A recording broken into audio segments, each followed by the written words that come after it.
Welcome to our channel Math Solutions. So today we study Maths chapter 8 Ratio and Proportion. So आज हम पढ़ने जा रहे हैं चैप्टर 8 Ratio and Proportion. इस चैप्टर में सबसे पहले हम जान लेते हैं कौन कौन से कॉन्सेप्ट हम करने वाले हैं. First concept ratio and proportion का सबसे पहले हम कॉन्सेप्ट जानेंगे. Second short tricks. Third different methods and fourth previous question, यानी पिछले एग्जामों में आए रेशियो एंड प्रोपोर्शन के क्वेश्चंस के बारे में. सो चलते हैं अपने फर्स्ट टॉपिक की तरफ. अब हम चलते हैं अपने फर्स्ट टॉपिक की तरफ. हमारा फर्स्ट टॉपिक है कॉन्सेप्ट. सबसे पहले हम कॉन्सेप्ट जानेंगे रेशियो का कॉन्सेप्ट. किसका कॉन्सेप्ट जानेंगे? रेशियो का कॉन्सेप्ट. हम रेशियो का कॉन्सेप्ट जानने के लिए कंपैरिजन करेंगे. ओके, जैसे मेरे पास यहाँ पे मेरे पास एक कलर है, यहाँ पे मेरे पास एक कलर है ये. अब हम इसका कंपैरिजन करेंगे. ओके, ये कितना बड़ा है, कितना छोटा है, कितना लंबा है, ये कितना चौड़ा है, हम इसका कंपैरिजन करेंगे. क्या ये हो पाएगा? ये बिल्कुल नहीं हो पाएगा. क्योंकि ये सिर्फ एक ही ऑब्जेक्ट, एक ही कलर है. इससे हमें एक और बात पता चलती है कि हम कभी भी कंपैरिजन एक चीज़ का नहीं कर सकते. हमें एक से ज़्यादा चीज़ें की ज़रूरत पड़ती है. जैसे मेरे पास यहाँ पे एक और कलर है, यहाँ पे मेरे पास एक और कलर है. अब दो कलर हो गए. अब हम बता सकते हैं कि कौन सा कलर बड़ा है, कौन सा कलर छोटा है. यहाँ पे हम देख रहे हैं कि ये वाला कलर बड़ा है और ये वाला कलर छोटा है. सबसे पहले हमें कंपैरिजन करने के लिए दो या दो से ज़्यादा चीज़ों की ज़रूरत पड़ती है. हम कभी भी एक चीज़ के साथ कंपैरिजन नहीं कर सकते. यहाँ पे देखेंगे हम, ये कलर छोटा है, ये कलर बड़ा है. क्या ये कलर हमेशा ही बड़ा रहेगा? यानी अगर यहाँ पे इस कलर की जगह कोई और कलर आ जाए तो ये भी तब भी ये बड़ा ही रहेगा, ये छोटा हो जाएगा. मेरे पास एक और कलर है, मैं लाती हूँ. जैसे अब मेरे पास यहाँ पे ये कलर, जो हमारे पास कलर बड़ा था और ये एक न्यू कलर है. अब हम कंपैरिजन करेंगे. ये कलर बड़ा हो गया, ये कलर छोटा हो गया. इसका यानी हम कंपैरिजन में चीज़ें बड़ी छोटी होती रहती है. और इससे हमें एक और बात पता चलती है, तीसरी बात, कि कंपैरिजन में यूनिट सेम होनी चाहिए, यानी कैटेगरी सेम होनी चाहिए. जैसे कलर का कंपैरिजन कलर से ही हो सकता है, वेट का कंपैरिजन वेट से ही हो सकता है, लेंथ का कंपैरिजन लेंथ से ही हो सकता है, हाइट का कंपैरिजन हाइट से ही हो सकता है. ओके, अब आपको समझ आ गया. मैं आपको ये कंपैरिजन क्यों बता रही हूँ? क्योंकि कंपैरिजन ही रेशियो है. जो हम आज तक करते आए कंपैरिजन, वो ही रेशियो है, बस उसे एक अलग नाम दे दिया गया है. सबसे पहले जानेंगे हम रेशियो का साइन क्या होता है. रेशियो का साइन होता है 2 डॉट्स. ऐसे 2 डॉट्स होता है रेशियो का साइन. ओके, जैसे मेरे पास यहाँ पे 5 रुपए हैं और आपके पास 10 रुपए हैं. आपके पास कितने रुपए हैं? 10 रुपए हैं.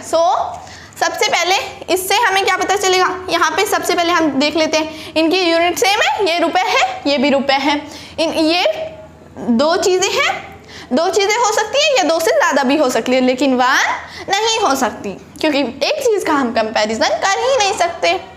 यहाँ पे हमारे पास दो चीज़ें हैं, एक तो मेरे पास 5 रुपए है और आपके पास 10 रुपए हैं.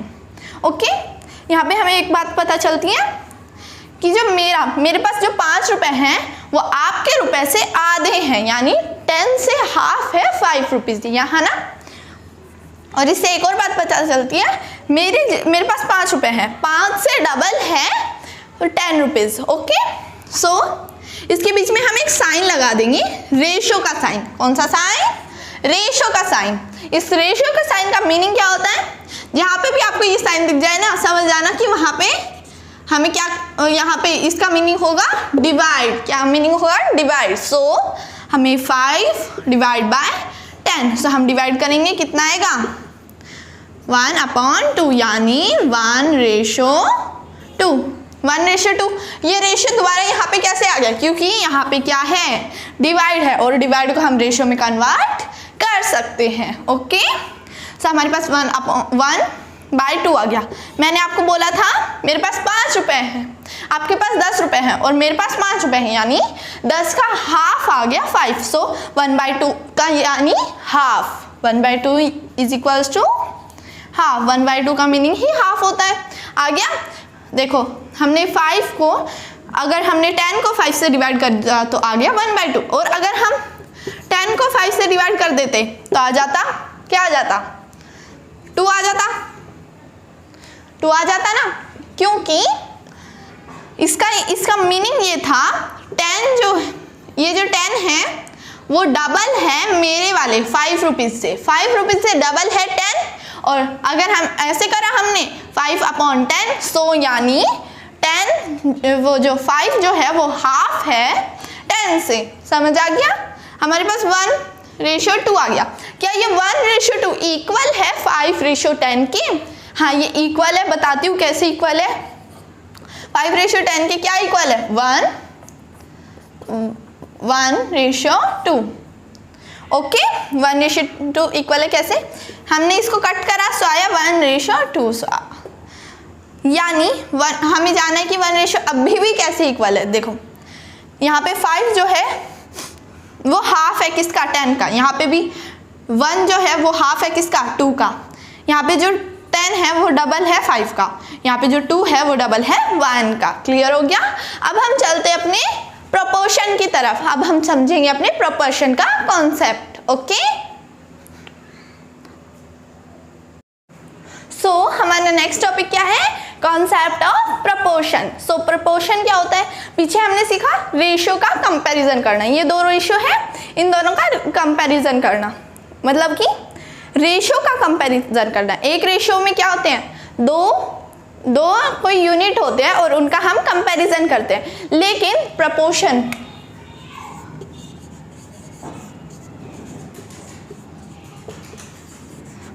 में क्या होगा? सो प्रोपोर्शन में हम क्या करेंगे? ये एक हमारा रेशियो है, ये भी हमारा रेशियो है, इन दोनों का कंपैरिजन करेंगे। यानी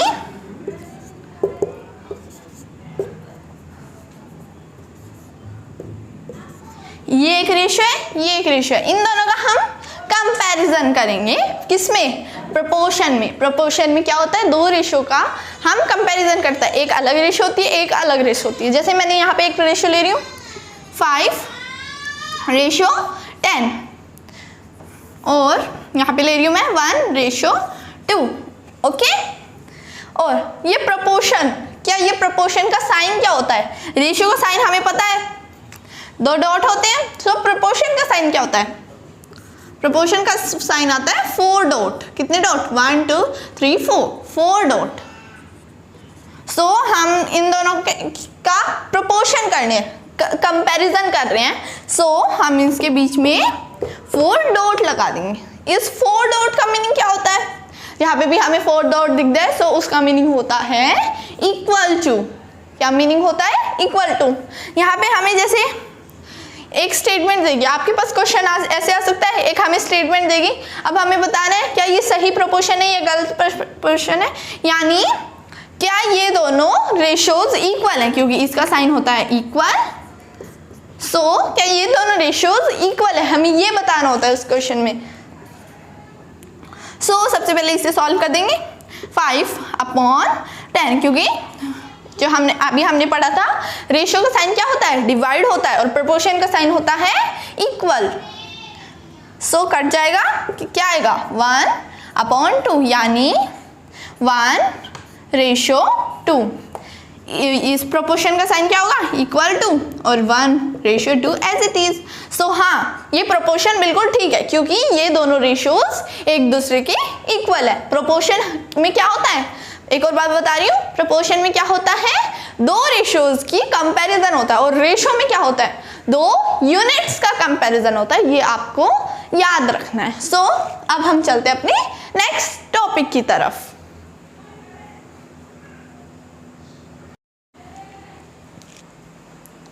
सो अब हम चलते हैं अपने क्वेश्चंस की तरफ। सो हमारा फर्स्ट क्वेश्चन है, if A/B is equals to 6/7 and B/C is equals to 8/9, then ABC हमें बताना है। सो इस क्वेश्चन में हमें बोला गया है अगर A/B है इक्वल है 6/7 के और B/C इक्वल है 8/9 के, तो A/B/C की वैल्यू हमें फाइंड करनी है। सो सबसे पहले हम इसके दो तरीके मैं आपको बताऊंगी। सो पहला तरीका है, सबसे पहले हम A/B/C ऐसे लिख देंगे, फिर AB की वैल्यू है 6/7, सो AB के नीचे लिख देंगे 6/7। नाउ BC की वैल्यू है 8/9, सो हम लिख देंगे B हमारे पास 2 हैं, सो हम B के नीचे B लिख देंगे 8/9। क्लियर हो गया? सो फर्स्ट तरीके में क्या करना है, इसके नीचे से लाइन खींच देंगे, इसको इसके साथ मल्टीप्लाई करनी है, फिर इसको इसके साथ मल्टीप्लाई करनी है, और फिर इसको इसके साथ मल्टीप्लाई करनी है। क्लियर हो गया? यानी सबसे पहले 6 को 8 के साथ मल्टीप्लाई करनी है, फिर 8 को 7 के साथ मल्टीप्लाई करनी है, और फिर 7 को 9 के साथ मल्टीप्लाई करनी है। सो सबसे पहले हम 6 को 8 के साथ मल्टीप्लाई करेंगे, सो क्या आएगा 48, और फिर क्या आएगा 7 को 8 के साथ करेंगे तो 56, और नाउ 7 को 9 के साथ करेंगे तो 63। यानी हम किस पैटर्न में चल रहे हैं, ऐसे चल रहे हैं, फिर ऐसे चल रहे हैं, और फिर ऐसे चल रहे हैं। क्लियर हो गया? और सेकंड पार्ट कैसे हमारा, सो सेकंड में हम ऐसे एज इट इज लिख देंगे A/B/C, ऐसे ही हम लिख देंगे 6/7 और फिर 8/9 हमने लिख दिया। अब हम क्या करेंगे, अब यहाँ पे हम देख रहे हैं ये जगह खाली है और ये जगह खाली है ना खाली, तो हम क्या करेंगे इनके पड़ोसियों को लिख देंगे। यानी यहाँ पे 7, यहाँ पे B का पड़ोसी, C का पड़ोसी क्या है B है, सो B के नीचे क्या है B का क्या है, B का क्या है यहाँ पे 7 है, सो 7 को हम यहाँ पे भी लिख देंगे। यहाँ पे 8 का पड़ोसी है ये, सो 8 यहाँ पे भी लिख देंगे। अब हम सिंपली एक दूसरे के साथ इनकी मल्टीप्लाई करेंगे, सो 6 × 8 इज 48, नाउ 7 × 8 इज 56, सो आएगा 56, और फिर 7 × 9 इज 63। आ गया? समझ आ गया? आपको जो इजी लगे आप वो कर लेना, ठीक है? अब चलते अपने नेक्स्ट क्वेश्चन की तरफ।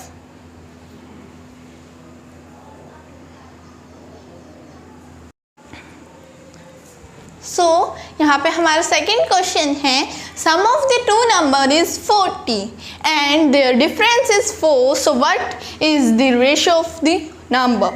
यहाँ पे इस क्वेश्चन का मीनिंग है हमारे पास कोई दो नंबर है, उनका सम गिवन है हमें 40 और उनका डिफरेंस है, यानी उनको सब्ट्रैक्ट करके आ रहा है 4। सो उन दोनों नंबर्स का रेशियो क्या होगा हमें बताना है। सो यहाँ पे हमें बोला गया है सम ऑफ टू नंबर है जिनका सम है 40, हमें वो दो नंबर गिवन नहीं है, सो हम उनको वेरिएबल मान लेते हैं। एक का मान लेते हैं हम x और एक को मान लेते हैं y। ओके, उनका क्या है सम है, सो ऐड हो रहा है, क्या आएगा 40 आएगा, सो 40 लिख देंगे।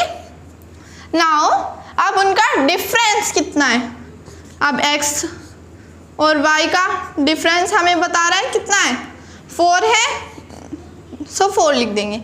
अब ये एक इक्वेशन की तरह हमें बन गया। अब इक्वेशन में हम क्या करते हैं, साइंस को चेंज करते हैं ना। तो हम ये हमारा x प्लस का है माइनस का बन जाएगा, और ये हमारा y प्लस का है माइनस का है प्लस का बन जाएगा। ओके, और ये 4 माइनस का बन जाएगा।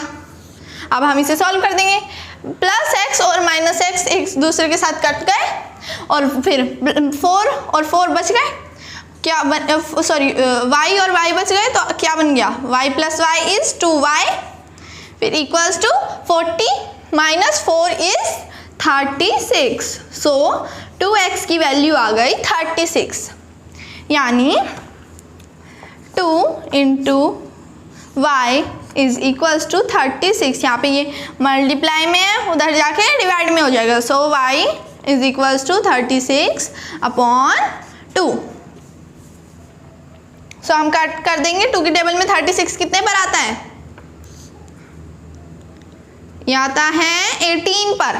सो हमें y की वैल्यू मिल गई, क्या हो गई y की वैल्यू 18 हो गई। अब हम अपने आप ही x की वैल्यू भी निकाल लेंगे। सो निकालते हैं।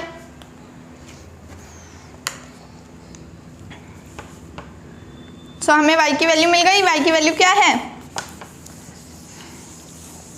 y की वैल्यू है 18, है ना। अब हमें x की वैल्यू भी निकालनी है। सो फर्स्ट इक्वेशन हमारी क्या बता रही थी? x plus y is equals to 40, है ना। और हमें y की वैल्यू तो मिल गई है, यानी y की जगह हम 18 लिख सकते हैं। So x plus 18 is equals to 40, correct ना।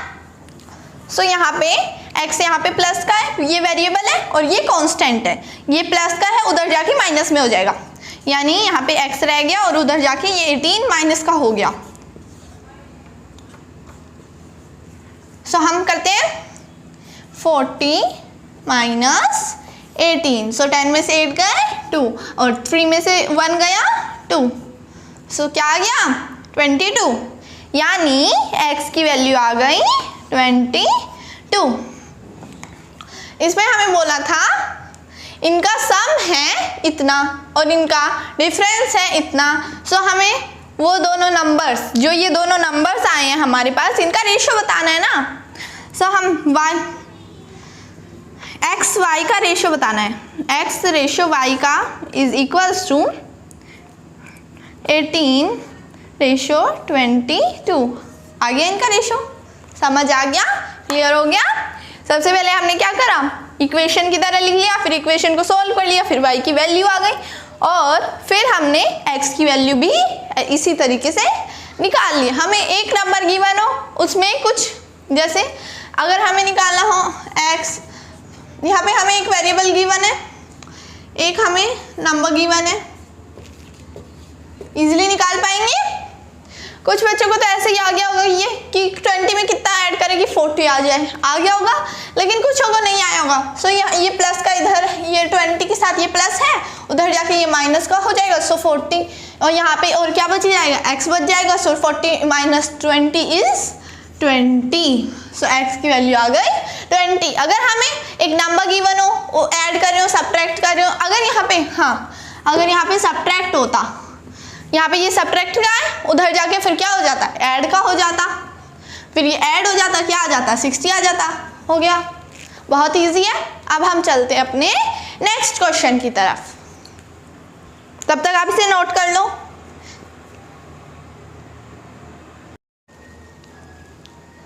सो our third question is arranged in ascending order। ascending order यानी छोटे से बड़े ऑर्डर में कन्वर्ट करना है हमें इनको। ये जो हमें गिवन है रेशो में, इन्हें हमें किस फॉर्म में कन्वर्ट करना है, किस ऑर्डर में कन्वर्ट करना है? असेंडिंग ऑर्डर में। सो रेशो यानी डिवाइड, क्लियर? रेशो यानी डिवाइड हमें पता है। सो से 2/6 हम इसे ऐसे भी लिख सकते हैं क्योंकि रेशो यानी डिवाइड होता है। सो 10/4 को हम ऐसे भी लिख सकते हैं और 5/3 को हम ऐसे भी लिख सकते हैं। अब हमारे डिनोमिनेटर अलग अलग है तो हम क्या करेंगे? इसका एलसीएम निकाल देंगे। सो अब एलसीएम निकालते हैं इसका।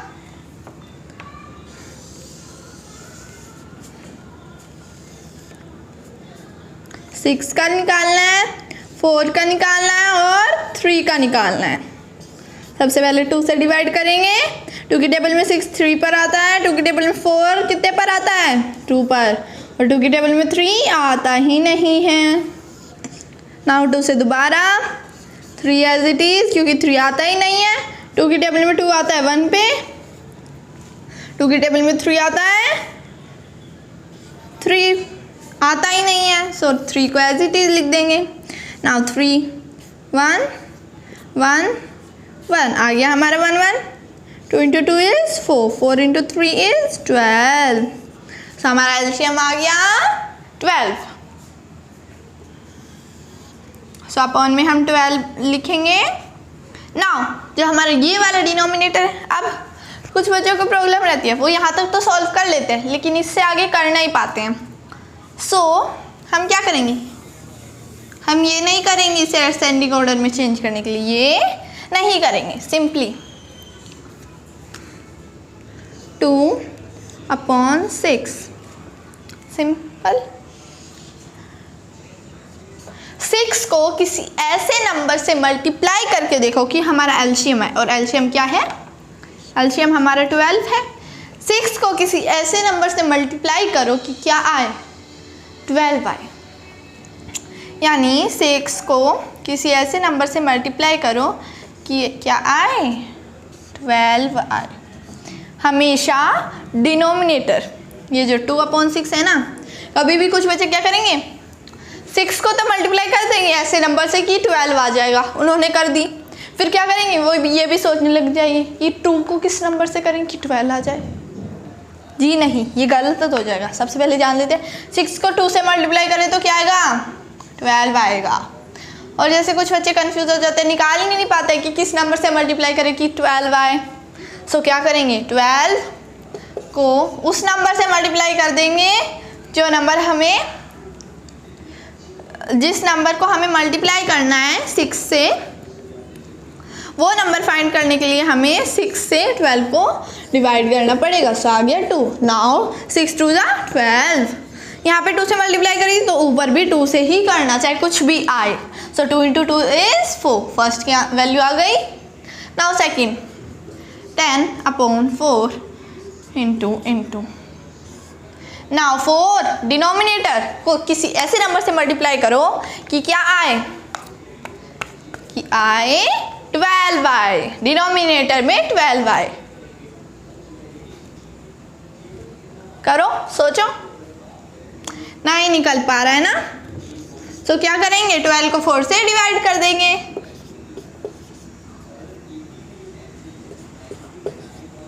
तो आ जाएगा 3, 4 3 = 12। और नीचे 3 से करो तो ऊपर भी 3 से करो, चाहे कुछ भी आए। सो 10 × 3 इज 30। आगे 30, बिल्कुल इजी मेथड। अगर किसी को निकालना नहीं आ रहा है कि किस नंबर से मल्टीप्लाई करें कि क्या आए, 12 आए, सो हम ये ट्रिक यूज कर सकते हैं। ये ट्रिक नहीं है, मेथड ये एक।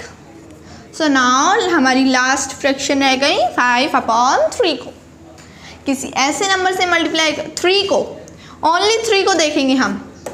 देखो मैं क्या फॉलो कर रही हूँ, डिनोमिनेटर को किसी ऐसे नंबर से मल्टीप्लाई कर रही हूँ कि 12 आए, है ना, क्योंकि मुझे क्या करना है, डिनोमिनेटर में सब में 12 लाना है। सो 3 को किसी ऐसे नंबर से मल्टीप्लाई करो कि क्या है, 12 आए। सो 12 को 3 से सबसे पहले डिवाइड करके देख लेंगे।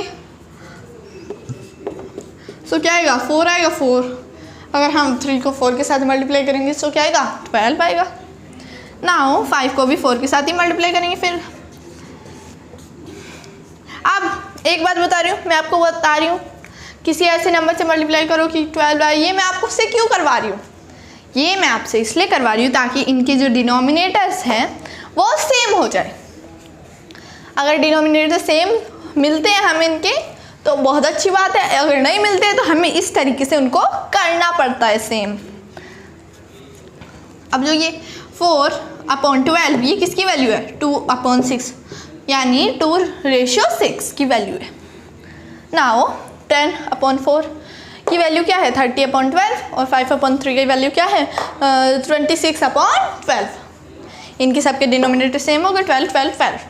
अब हम आसानी से पता लगा सकते हैं कि सबसे छोटा कौन है, फिर उससे बड़ा कौन है, फिर उससे बड़ा कौन है। सो सबसे पहले देखेंगे 4 बड़ा है, 30 बड़ा है या 26 बड़ा है। सबसे पहले 30 बड़ा है, लेकिन हमें क्या देखना है, असेंडिंग ऑर्डर में चेंज करना है। सो सबसे पहले क्या देखेंगे, छोटा कौन सा है सबसे, 4 बड़ा है, 4 छोटा है या 30 छोटा है या 26 छोटा है। सो 4 सबसे छोटा है, 4/12 सबसे छोटा है। नाउ अब हमारे पास क्या बचेगा, 30 और 26। 30 बड़ा है या 26 बड़ा है, 30 बड़ा है, लेकिन हमें क्या देखना है, छोटा देखना है। सो 26 छोटा है। सो इसके बाद आ गया 26/12, फिर आएगा लास्ट में 30/12। अब इनकी वैल्यू पुट कर देंगे। 4/12 किसकी वैल्यू थी, 2/6, सो फर्स्ट नंबर पे क्या आ गया। फिर 26/12 किसकी वैल्यू थी, सेकेंड नंबर पे ये आ गया क्योंकि इसकी वैल्यू थी। थर्ड नंबर पे फिर ये आ गया, कर दिया हमने असेंडिंग ऑर्डर में चेंज। समझ आ गया सबको, क्लियर हो गए सारे मेथड्स। ओके, बहुत इजी तरीके से हम इनको कर सकते हैं, बस थोड़ा सा दिमाग लगाना होता है, बिल्कुल थोड़ा सा। जिनको मैथ समझ ही नहीं आता होगा ना, उनको भी ये वीडियो समझ आ जाएगी। ओके, सो यहाँ पर ही हमारी वीडियो ख़त्म होती है। अगर आपको हमारी वीडियो पसंद आई हो तो लाइक शेयर सब्सक्राइब ज़रूर करेगा, और अपने दोस्तों को भी ये वीडियो ज़रूर भेजना, ताकि उनको मैथ्स में कोई भी प्रॉब्लम ना रहे। और अगर आपको मैथ्स में कोई भी प्रॉब्लम है तो कमेंट में ज़रूर भेजना। ओके, अब मिलते हैं अपनी नेक्स्ट वीडियो में, तब तक के लिए बाय बाय।